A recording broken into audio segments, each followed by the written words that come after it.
In today's video, we discuss the top 10 signs that your gut is healing.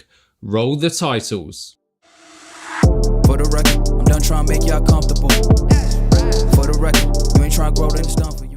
Hey everyone, welcome back to the channel. As always, just a quick reminder that I'm now offering the SIBO, organic acid, stool tests and consult via my website. So if you have any health or digestive problems, then consider taking these tests as they will provide a lot of very detailed information upon which you can start making informed decisions and then start getting your health back on track. And on that bombshell, to the video. Now we all know that when your gut is not healthy, it will send you warning signs. It may be skin issues, food intolerances, gas and bloating or constipation. But equally, if your gut is healing and becoming healthy, then there are some very distinct signs that your body will alert you to that will let you know that you're on the right track. So in no particular order, here are the top 10. Number 1 is that your immune system is very good and you very rarely ever pick up colds or bugs. Now, a massive part of your immune system is located in and around your gut, and your microbiome plays a fascinating role in helping regulate your gut immunity. You should imagine your gut being kept in balance by the food that you eat, your gut immune system, and also the bacteria in your gut. And if any of these are not in balance, then you're going to run into problems quite quickly. And your gut immunity, or lack of, extends way beyond just the gut. So for example, ENTEROCOCCUS gallinarum can cause problems outside the gut when the bacteria overgrows. This specific bacteria can often travel to the liver when it is not kept in check in the gut, and it can create immune imbalance within your liver. So if you are someone who always picked up bugs and colds, and you've been trying to improve your health and gut, and now you rarely get ill, then this may be a strong indication that your gut has been healing. Number 2 is that you have normal bowel movements. So if you have a decent range of bacteria in the colon,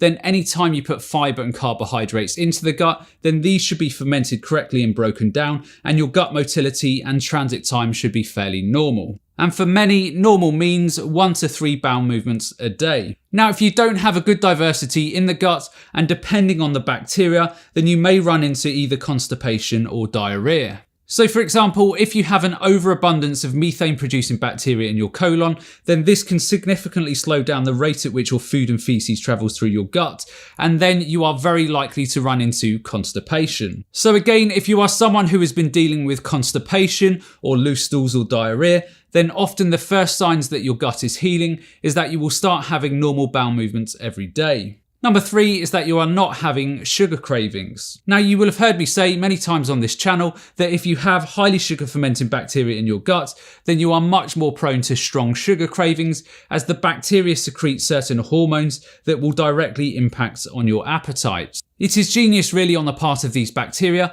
but without you really knowing it, these bacteria can manipulate you into eating the foods that they want you to eat because it is far more beneficial for them. So if you've cleared up your diet or dealt with gut issues by taking antimicrobials for things like dysbiosis or small intestinal bacterial overgrowth, and you no longer have insatiable cravings for sugary foods, then it could be yet another clear sign that your gut is healing. Number 4 is that your sleep issues have resolved or have significantly improved. We know that many people with poor sleep patterns, or those who always wake up very fatigued, often have certain types of bacteria in their colon. When you eat fibre, this is fermented by your gut bacteria, and this produces short-chain fatty acids such as butyrate. These short-chain fatty acids then go on to produce neurotransmitters in your body that ultimately help regulate not only your mood but also your sleep patterns. So when you have dysbiosis in the gut and you are not producing the short-chain fatty acids to help the neurotransmitter processes in your body, then your sleep patterns can take a significant hit.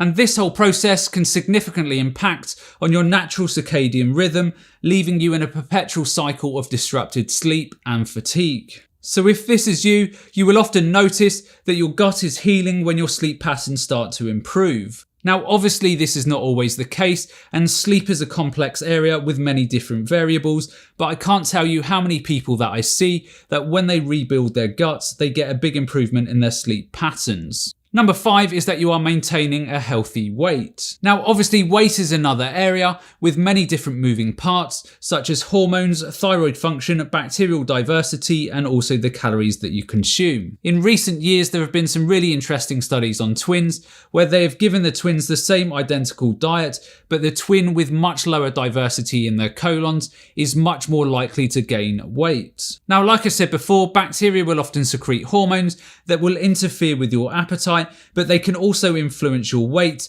by impacting on the way that your body absorbs and stores the calories and nutrition that you are putting into your body. So if you have always been up and down with your weight, despite eating a healthy diet, and you have been working on your gut, and now your weight has become more and more stable, then again it may be a sign that your gut has found balance and is now healing.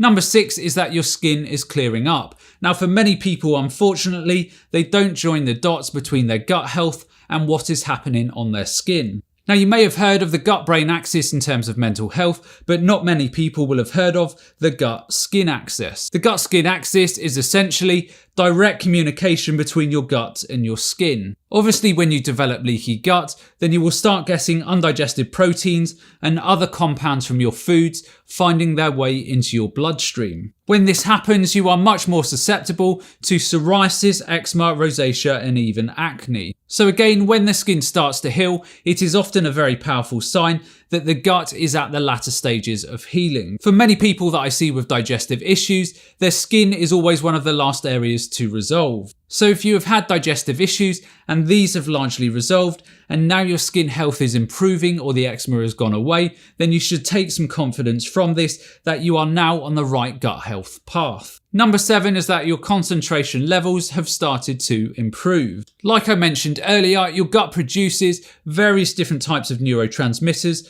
that directly shape and support our mental health. Not many people realise that these biochemical processes also play a significant role in our cognition and focus levels. Some of the most important neurotransmitters are things like serotonin, dopamine, GABA, norepinephrine, and also acetylcholine. When you have normal function in these chemicals, not only are you more likely to have a more stable mood, but you are also much more likely to have sharper cognition and concentration levels. So if you are someone who has had concentration and cognition issues and these are resolving, then again it could be a very clear sign that you are creating equilibrium in your gut. Number 8 is that you are no longer experiencing gas and bloating. Now, everyone will experience gas and bloating from time to time, but if this becomes a very regular occurrence, then it is often a sign that you have over-fermentation in the gut by certain bacteria, or that you have a lack of diversity in your colon. If there is a lack of bacteria in the colon, then the food won't be fermented correctly,